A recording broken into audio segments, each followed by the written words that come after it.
அவன் பேர்ல இப்ப 7 கொலை வழக்கு போட்டிருக்கோம். அப்படி இதுவுமே நீங்க தானே கூட வச்சிருந்தீங்க. அத கூட அவர் பெரிய இந்த 16 வயது பருவமங்க அவரை கூட வச்சுப்பீங்க.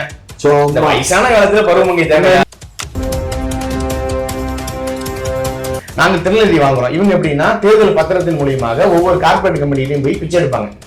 ஐயா எங்களுக்கு பணம் கொடுங்க ஐயா, நீங்க கம்பெனி நடத்திக்கிங்க ஐயா, எவ்வளவு வேணாலும் தண்ணியை கொள்ளையடிச்சிக்கிங்க ஐயா, எவ்வளவு வேணாலும் மின்சாரத்தை கொள்ளையடிச்சிக்கிங்க ஐயா, எவ்வளவு வேணாலும் இந்த நிலத்தை நாசமாக்கிக்கிங்க ஐயா, உங்க கழிவு நீரெல்லாம் இந்த ஆத்துல விடுங்க ஐயா, ஆனா எனக்கு பணத்தை மட்டும் கொடுங்க ஐயான்னு பிச்சை எடுப்பாங்க. தேர்தல் பத்திரம் இருக்குல்ல, அதுல பிச்சை எடுக்கிறவங்க இல்ல பேச வார்த்தைகளே தடிமணம்னு வார்த்தைகள். பிச்சைக்காரன் இருக்கான்ல, பிச்சைக்காரன் கூட சிக்னல் நின்று பிச்சைலாம் எடுக்கிறான். ஐயா பசிக்குது ஏதாவது தானம் தர்மம் பண்ணி. இவங்க அப்படி இல்ல, 10 ரூபா கொடு, கொடுத்தாதான் பாட்டில், இல்லைன்னா போயிட்டே இருக்கு. போய் பாட்டில் வாங்குனீங்க. பாலியல் குற்றவாளிகள் உடனே கைது செய்யப்படுறாங்க. அவங்கள சிறையில் அடைக்கிறோம். அப்படின்னா திமுக ஒரு ஆள் கூட இருக்க மாட்டாங்களா? இந்த மாதிரி எல்லாம் பொய்யான எல்லாம் எந்த வழக்குலயாவது திமுக இன்வால்வ்னு சொல்லி ஞானசேகரன் உதாரணத்துக்கு, அட ஞானசேகரன் மயில் சேகரன் இங்க பாரு, உரிமைக்கு குரல் கொடுப்போம் சரியா, பாஜகவுக்கு காலமுக்கி விடுவோம். வேற ஏதாவது சவுக்கு சங்கர் மாதிரி தீவிரவாத குழுக்களோட சிறைக்கு போயிட்டு வந்து சிறையில் இருக்கக்கூடிய நக்சலோட பழக்கம் ஏற்பட்டுருச்சு.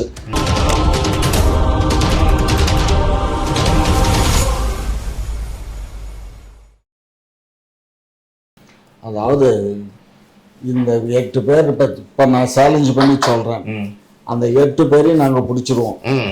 ஆனா அவன் எல்லாம் திமுக இருக்க மாட்டான்.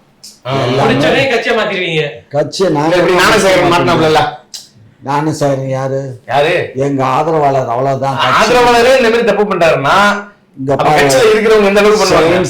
பண்றவை எங்க கட்சிக்காரன் பண்ண மாட்டான். அவங்க பெருசா தான் பண்ணுவாங்க. மணல் அள்ளுவாங்க, ஆத்து மணல் அள்ளுவாங்க, மலைகளை வெட்டி கொள்ளடிப்பாங்க, கள்ளச்சாராயம் கட்சி வாங்கி. வேற என்ன பண்ணுவாங்க? இங்க பாரு, ஒன்னும் விடுதலை சிறுத்தைகளா இருக்கிறதா சான்ஸ். நீங்க சொல்றீங்க அவங்களுக்கு இதுக்கு சம்பந்தம் இல்லைன்னு சொல்றேன், புரிஞ்சுக்கோ. அதே மாதிரி எங்களுடைய கம்யூனிஸ்ட் கட்சிகளுக்கும் இதுக்கும் சம்பந்தம் இல்லை, திராவிட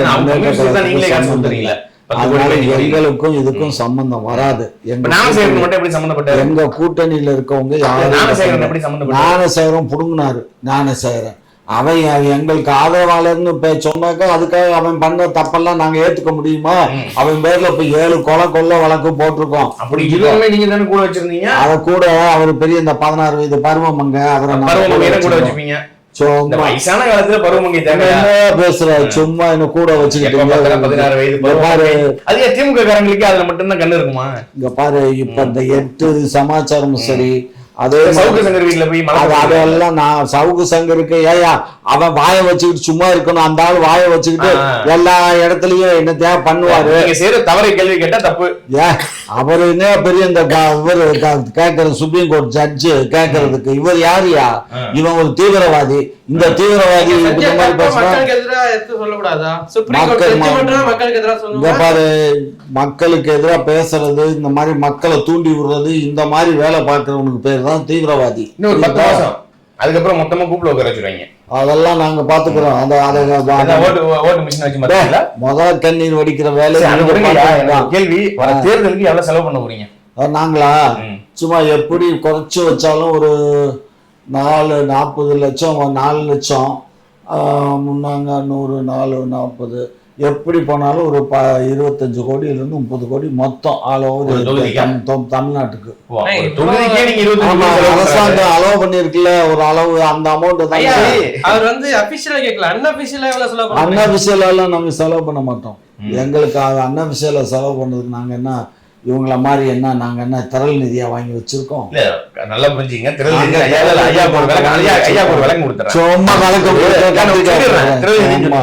ஒரு மண்ணுக்கும் மக்களுக்கும் ஒரு இனத்தினுடைய விடுதலைக்காக ஒருத்தர் போராடுறானா, எந்த மக்களுக்காக போறானோ அந்த மக்கள்கிட்ட இருந்து பணத்தை பெற்றுதான் அவன் அந்த கட்சியோட கூட்டத்தையோ போராட்டத்தையோ தேர்தலில் நடத்த முடியும். அப்ப திரள் நிதி வாங்கிதான் ஆகணும். ஐயா கருணாநிதி அவர்களே நிதி கேட்டிருக்காரு. இப்ப வரைக்கும் ஐயா கருணாநிதி கேட்டாரு, ஐயா ஸ்டாலின் கேட்டாரு, இப்ப உதயநிதி கேட்டாங்க. இப்ப அந்த காணொலி வேணா நான் காட்டணுமா? நிதி கொடுங்கன்னு சொல்ற காணொலியா? இப்ப இவங்க எப்படின்னா, நாங்க திருநெல்வேலி வாங்குறோம். இவங்க எப்படின்னா தேர்தல் பத்திரத்தின் மூலியமாக ஒவ்வொரு கார்பரேட் கம்பெனிலையும் போய் பிச்சை எடுப்பாங்க. ஐயா எங்களுக்கு பணம் கொடுங்க ஐயா, நீங்க கம்பெனி நடத்திக்கிங்க ஐயா, எவ்வளவு வேணாலும் தண்ணியை கொள்ளையடிச்சிக்கிங்க ஐயா, எவ்வளவு வேணாலும் மின்சாரத்தை கொள்ளையடிச்சிக்கிங்க ஐயா, எவ்வளவு வேணாலும் இந்த நிலத்தை நாசமாக்கிக்கிங்க ஐயா, உங்க கழிவு நீரெல்லாம் இந்த ஆத்துல விடுங்க ஐயா, ஆனா எனக்கு பணத்தை மட்டும் கொடுங்க ஐயான்னு பிச்சை எடுப்பாங்க. தேர்தல் பத்திரம் இருக்குல்ல, அதுல பிச்சை எடுக்கிறவங்க. தேர்தல் பத்திரத்துல எவன் கொடுத்துருக்காங்க? காட்டுனா தேர்தல் பத்திரத்தில் திமுக எத்தனை கோடி ரூபாய் வாங்கிருக்கு ஆதார் பேரை காட்டுமா பாரு. அது ஒன்லி இவன் தான். யாரு? திமுக வாங்கியிருக்கு. அதான்யா மார்டின் தான்யா கொடுத்திருக்கான். என்ன லாட்டரி சீட்டு விக்கிறது உங்களுக்கு என்ன? 530 கோடி நாங்க எந்த யாருகிட்டையும் நாங்க போய் கேட்கல. அவங்களா விருப்பப்பட்டு அப்படியே இந்திய நாங்க எங்கள்கிட்ட அவன் நேரடியாவே வரல. அவன் பாட்டு பேங்க்ல போய் இங்க பாரு இந்த மாதிரி எல்லாம் பேசுனீங்கன்னா உனக்கும்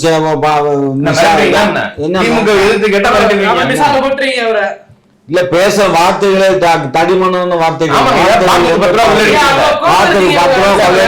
பிச்சைக்காரன் இருக்கான்ல, பிச்சைக்காரன் கூட சிக்னல் நின்று பிச்சை தான் இருக்கிறான். ஐயா பசிக்குது ஏதாவது தானம் தர்மம் பண்ணி. இவங்க அப்படி இல்ல, 10 ரூபா கொடு, கொடுத்தாதான் பாட்டில் இல்லைன்னா போயிட்டே இருக்கு. போய் பாட்டில் வாங்கினீங்க கீழே வாங்கிட்டு வரவாங்க. இதே இடத்த சொல்றேன், அப்படியே கேமரா எடுத்துருவாங்க. கீழே கடை இருக்கு, உங்க பில்டிங் கீழே தான் கடை இருக்கு, போவோம் 10 ரூபா எக்ஸ்ட்ரா வாங்கணும் இல்லையான்னு பாப்போமா? என்ன நினைச்சிட்டு இருக்கீங்க? பிச்சை எடுக்கிறவங்கள பசிக்குதுன்னு கேட்டு எடுக்கிறேன், ஆனா நீங்க புடிங்க எடுக்கிறீங்களா?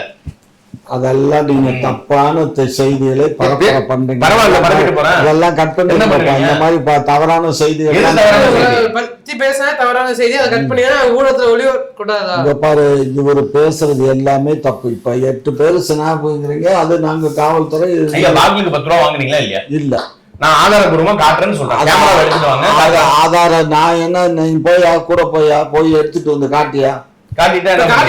காட்டிட்டா என்னன்னா எங்க அமைச்சரை உடனே இங்க உட்காந்து அமைச்சரை கூப்பிட்டு நான் என்ன சொல்றேன் இல்ல முதலமைச்சருடைய செல்லுக்கு கூப்பிட்டு பேசி உடனடியா நடவடிக்கை எடுப்போம். இது வரைக்கும் முதல்வருக்கு தெரியாது. நாங்க வாங்குறது இல்லப்பா, தெரியுமா? நான் தான் முதல்வர். வேலைக்காரன் டிப்ஸ் வாங்கியிருப்பான்ப்பா, அவனை போய் சொல்ற என்ன இதுக்கு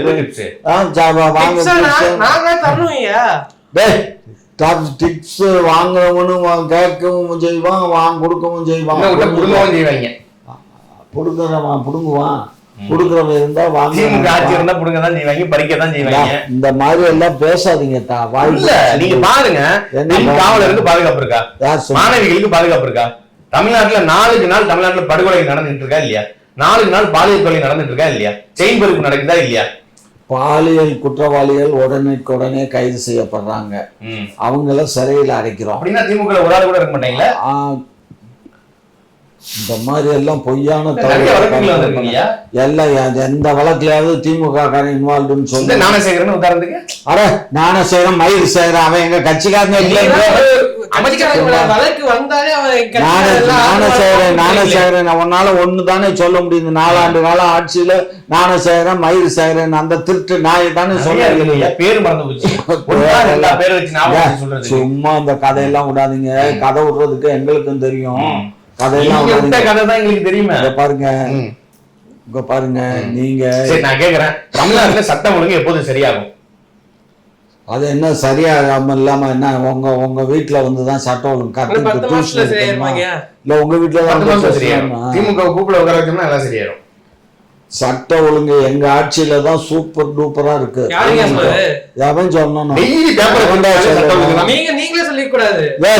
எல்லா ஆட்சியிலும் தான் நடக்கும். ஆட்சியில அதிகாரத்துல இருக்கும் போது சேரை வாற்றி இறைப்பது என்பது சகஜம். ஆகையினால இத நீ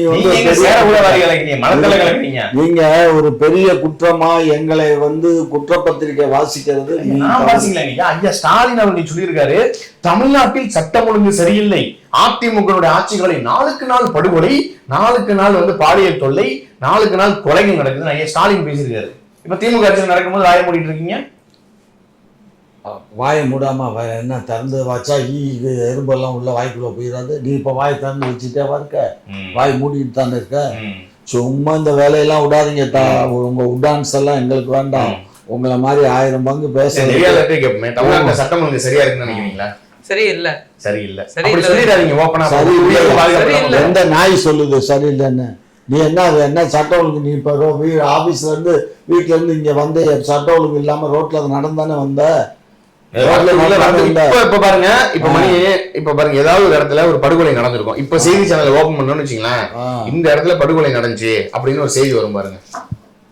ஐயா அந்த அளவுக்கு இருக்கு. நீங்க ஒரு கட்சி வச்சிருந்தீங்க, மறைந்த முதலமைச்சர் ஜெயலலிதா அவருக்கு ஆதரவு கொடுத்து அவர் வெற்றி பெறதுக்கு பெரும் காரணமா நீங்க இருந்திருக்கீங்க, ஆமா தானே? அப்போ உங்களுக்கு மிரட்டல் தான் வந்திருக்கு. அப்போ மிரட்டல்ங்கிறது வந்து எல்லா நேரத்திலையும் தவறு செய்தாக்கா அவனுக்கு அந்த சமயத்துல உங்களுக்கு மிரட்டல் வந்திருக்கா? ஜெயலலிதா அவருக்கு ஆதரவு கொடுத்து ஜெயிக்க வச்ச போதெல்லாம் ஏன்டா அருவாளை தூக்கி என்ன இதே கிருஷ்ணசாமி, அதே கிருஷ்ணசாமிக்கு தான் நான் வந்து இதில் வந்து நம்ம தேயிலை தோட்ட தொழிலாளிகளுக்காக உண்ணாவிரதம், நான் தான் கூட்டத்தோடு போய் உக்காந்து உண்ணாவிரதமே இருந்தேன். அந்த ஆள் வந்து புளியங்குடி தொகுதியில் எம்எல்ஏவுக்கு நிற்கும் போது அது வந்து பட்டியலின மக்களுக்கு ஒதுக்கப்பட்ட தொகுதி. அந்த தொகுதியில் நான் ஒரு ஏடிஎம்கேயில் ஒருத்தருக்கு போய் பிரச்சாரம் பண்ணிகிட்டு இருந்தேன். பஸ் ஸ்டாண்டில், புளியங்குடி பஸ் ஸ்டாண்டில் எங்களை எல்லாம் சுற்றி வளைச்சிட்டாங்க. அப்போ ஒரு பூட்டு சின்னத்தில் அந்த ஆள் இது பண்ணாரு. அங்கேருந்து நான் தப்பி வர்றது பெரும்பாடாக போச்சு. அப்புறம் என் கூட வந்த ஆளுகள்லாம் சலசலப்பு எல்லாம் ஏற்பட்டு அதுக்கப்புறம் காவல்துறை வந்து சரி பண்ணிச்சு. அதனால் இதெல்லாம் வந்து சகஜம்ப்பா, எல்லா இடத்துலையும் எல்லாம் இருக்கும். அதுக்கு அதே கிருஷ்ணசாமி இப்போ என் கூட பேசாமல் இருக்காரு, இல்லை அதே கிருஷ்ணசாமி என் கூட உண்ணாவிரதம் உட்காரலையா, அவ்வளோதான். அரசியலில் இதெல்லாம் சாதாரண சகஜம் வைப்பா. வேறு கேள்வி. எப்போ பாஜக கூட கூட்டணி போறீங்க? நாங்கள் இப்போ பாஜக கூட தானே இருக்கோம். ஆமா ஆமா. அப்புறம் தமிழ்நாட்டில் நடக்குது பாஜக ஆட்சி தானே, திமுக ஆட்சி நடக்குது, இது திராவிட மாடல் ஆட்சி. துப்பு கட்ட பசங்களா, டெல்லியில பாஜக ஆட்சி நடக்குது, ஒன்றிய ஆட்சி பாஜக ஆட்சி, மாநிலத்துல நாங்க. அப்ப அவங்களோட அனுசரிச்சு தானே நாங்க ஆட்சி பண்ண.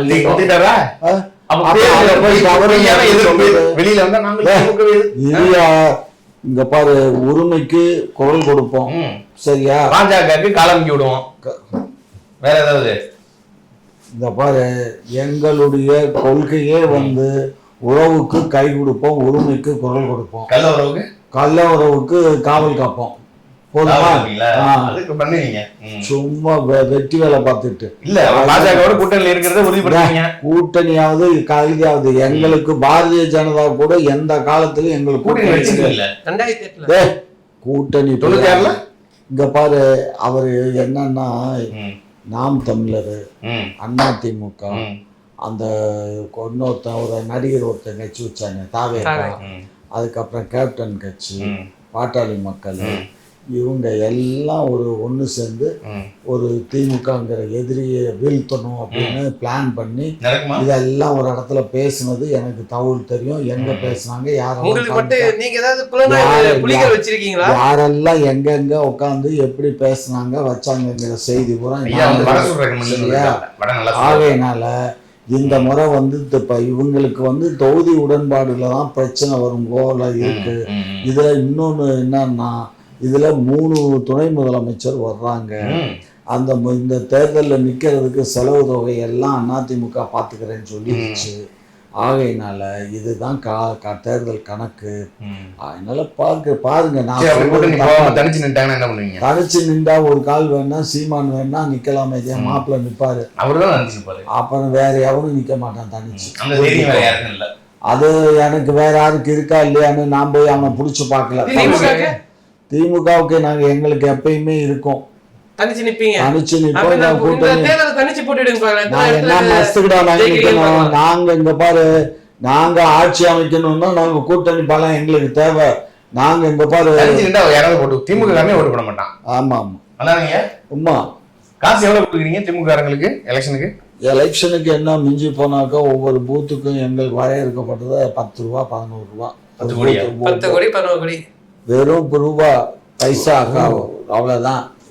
வாங்குற 10 ரூபாய் அங்க கொண்டு போய் கொடுத்துறீங்க. ஒரு ஆளுக்கு ஒரு பூத்துல ஏஜெண்டா போறான்னா அவனுக்கு 10 ரூபா கொடுப்போம், அவ்வளவுதான். 200 ரூபாய் சம்பளம் கேள்விப்பட்டா? அதெல்லாம் 200 வெறும் 10 ரூபா. அது 200 ரூபாய் வந்து போஸ்ட் போடுறோம். அது 200 ரூபா வந்து சேலஞ்சு பண்றதுக்காக கொடுத்து விடுவோம். கள்ள ஓட்டு போட்டானா அதை சேலஞ்சு பண்றதுக்கு. அதனாலதான் 200 ரூபா ஊப்பி 200 ரூபா ஊப்பின்னு சொல்றாங்களா? அது 200 ரூபா அந்த இதுக்கு தான், சேலஞ்சு பண்றதுக்கு தான். இல்லைங்க, ஓட்டுக்கு எவ்வளவு பணம் கொடுப்பீங்க? ஓட்டுக்கெல்லாம் நாங்க பணம் கொடுக்க மாட்டோம். வாட்சா கொடுத்துருவீங்க, பொருளா கொடுத்துருவீங்க? எதுவும் கொடுக்க மாட்டோம். எங்களுக்கு என்ன தேவை இருக்கு? நாட்டு மக்களுக்கு சேவை செய்யற எங்களுக்கு நடத்துறது சேவை. சாமி விவசாயிகளுக்கு அபகரிப்பு பண்ணது சேவை. மகளிர் உரிமை தொகைன்னு சொல்லிட்டு மாசம் 1000 ரூபாய் கொடுக்குறோம், 12 மாசத்துக்கு 12,000 ரூபாய் கொடுக்குறோம். இப்போ ஆம்பளை பிள்ளைக்கு கொடுக்குறோம், பொம்பளை பிள்ளைக்கு கொடுக்குறோம். அதுவே எவ்வளவு போகுது ஒரு குடும்பத்துக்கு? குறைந்தபட்சம் 20,000 ரூபாய் போகுது ஒரு வருஷத்துக்கு. அப்புறம் இதுக்கு மேல அவங்களுக்கு என்ன வேணும்? அம்மா துர்கா ஸ்டாலின் அவர்கள் மாதம் 1000 ரூபாய் வச்சு தான் குடும்பம் நடத்துறாங்களா? அவங்க 1000 ரூபாய் வச்சு குடும்பம் நடத்தினா உனக்கு என்ன? 10,000 ரூபாய் வச்சு குடும்பம் நடத்தினா உனக்கு என்ன? அதுதான் நானும் கேட்கிறேன். தமிழ்நாட்டு மக்கள் எவ்வளவு பணத்தை வச்சு குடும்பம் நடத்தினா உங்களுக்கு என்ன? நாங்க 1000 ரூபாய் கொடுத்துட்டோம், ஏன் பெருமையா பேசுறீங்க?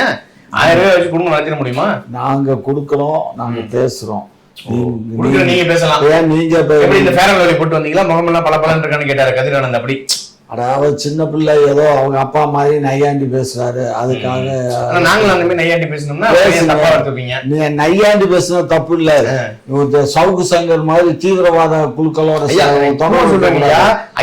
சிறைக்கு போயிட்டு வந்து சிறையில இருக்கக்கூடிய நக்சலோட பழக்கம் ஏற்பட்டுருச்சு. இப்ப எல்லாம் நக்சலுடைய இயக்கத்தோட சேர்ந்திருக்காரு அந்த ஆளு சவுக்கு சங்கர்.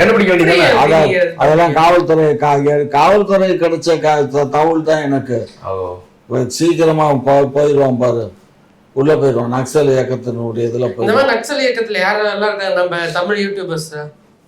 நிறைய பேர் இருக்கான், நிறைய பேர். ஒருத்தர் அதுல அதிகமா இருக்கிறது எல்லாமே மாப்பிள்ளை கட்சிக்காரனும் வேல்முருகன் கட்சி சேர்ந்தவன் தான். வேல்முருகன் கட்சிக்காரன் தான் நிறைய இருக்கான். அதுக்கு அடுத்து மாப்பிள்ளை கட்சியில 1-2 பேரு. எப்படிங்க உங்க கூட்டணியாளர்களே நீங்க இப்படி பேசுறீங்களே? கூட்டணி என்ன கூட்டணி? உண்மையை பேசுறதுக்கு என்ன கூட்டணி?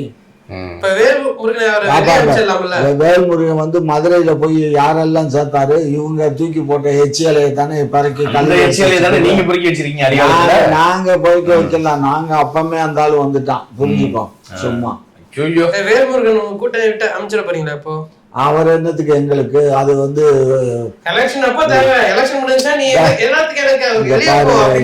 எங்களுக்கு உதிர்ந்த மயிறு.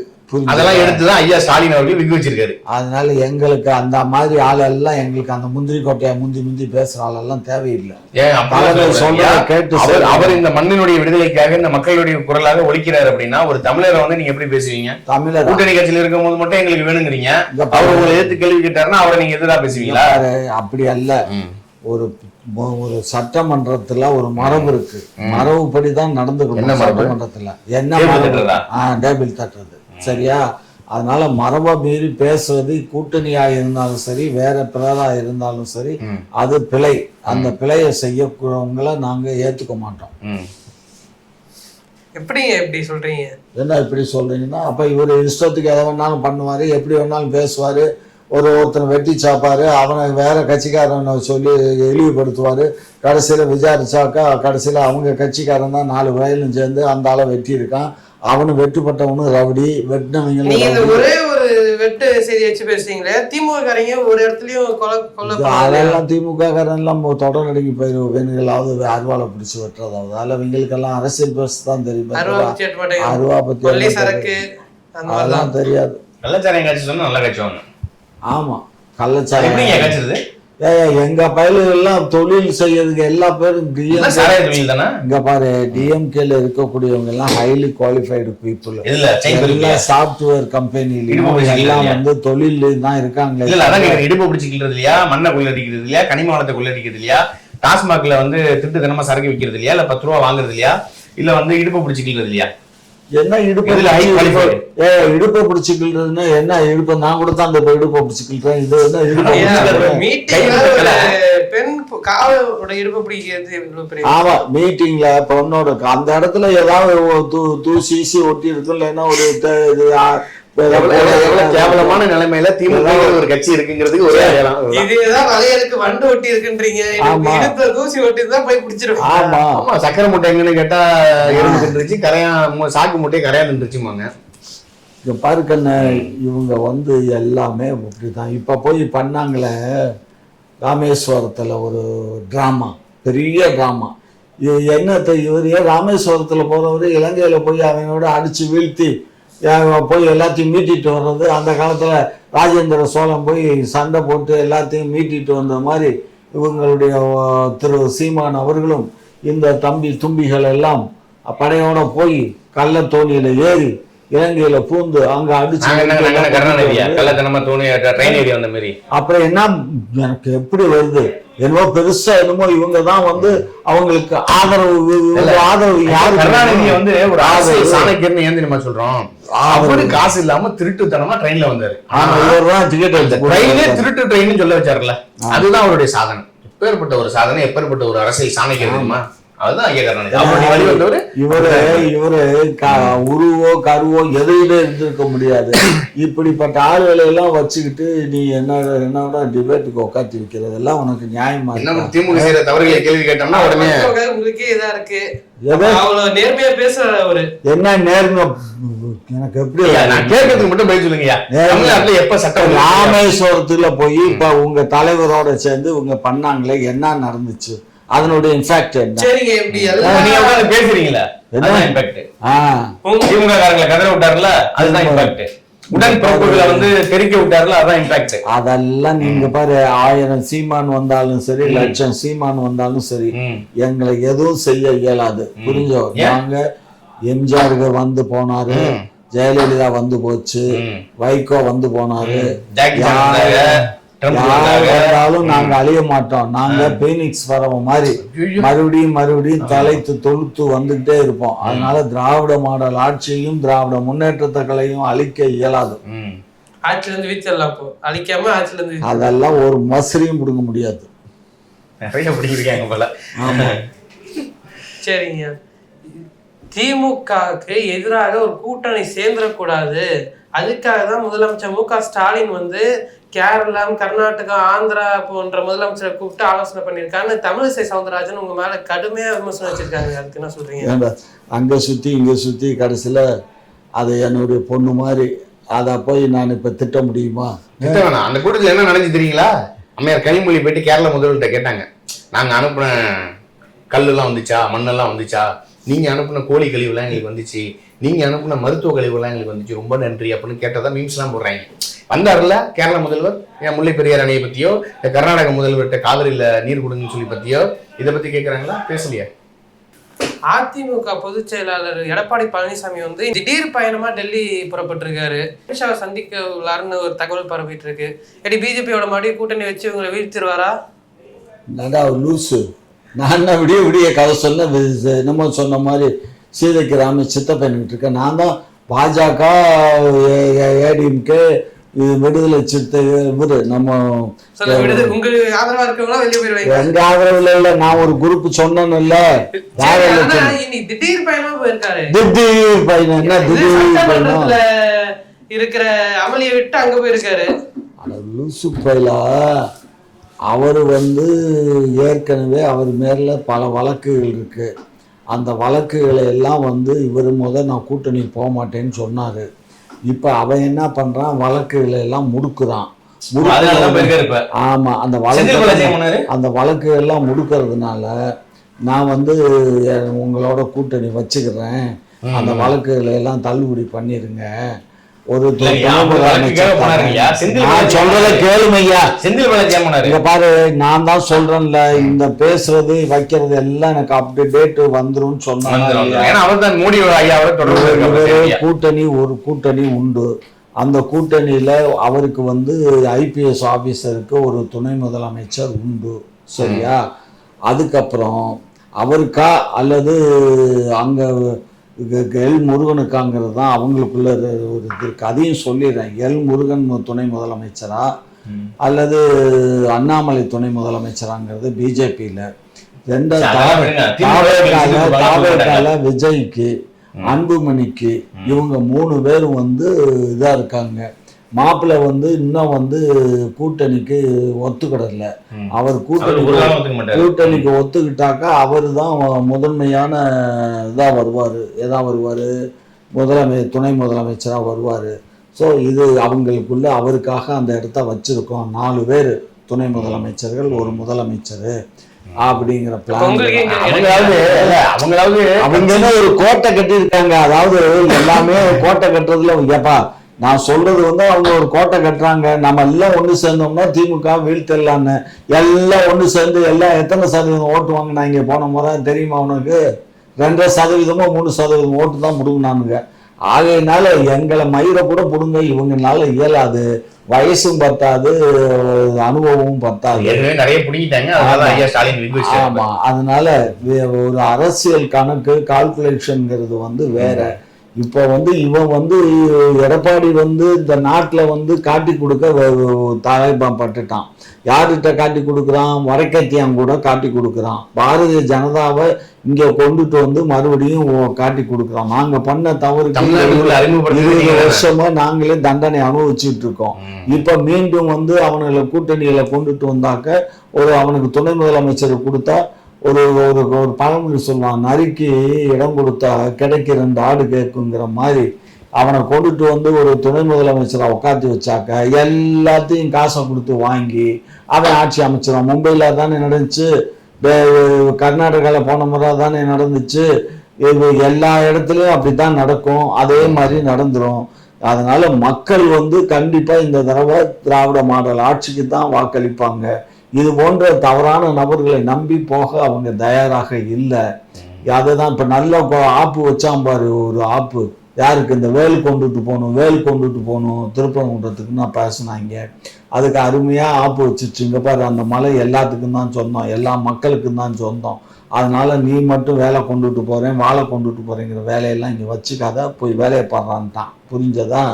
அதுக்கப்புறம் வந்து அந்த மலை வந்து எங்களுக்கு தான் சொந்தம்னு ஒரு அமைப்பு கேஸ் போட்டுச்சு, அது ஒத்தி வச்சிருக்கு. அதுக்கப்புறம் தெரியும் ரிசல்ட். அதனால வாய் விழிச்சதோ மாங்காய் பிடிச்சதோ எவன் வேணாலும் எதை வேணாலும் பேசலாங்க, ஜனநாயக நாடு. அதனால அவன் திரு சீமான மாதிரி நெஞ்சம் புட நான் என்ன சொல்லுவார், அவரே தான் சொல்லுவார், நெஞ்சமா நெஞ்சு படபடக்க வாய் வந்து அது எனக்கு தெரியாதப்பா. ஏன்னா அவரு இளைஞர், அவரு 60 வயசு குமரனு, அவரு பேசுறதுக்கு நான் 80 வயசு கிழவனுக்கும் வித்தியாசம். 80 வயசு ஆளு வந்து தன் அப்பான்னு கூப்பிட சொல்லலாம், தாத்தான்னு கூப்பிட சொல்றவர் அப்பான்னு கூப்பிட சொல்லலாம். அதெல்லாம் தப்பு இல்ல. அது என்ன தப்பு கேட்டுட்டேன். அதனால கூட்டணிக்காக தான் அவர் டெல்லி போயிருக்கார். கூட்டணிக்காகவும் அவர் மீது தொடரப்பட்டிருக்க வழக்குகளை தள்ளுபடி செய்து செந்தில் பாலாஜி அங்க வந்து இபி மினிஸ்டர் மீட் பண்றதுக்காக போனாரு.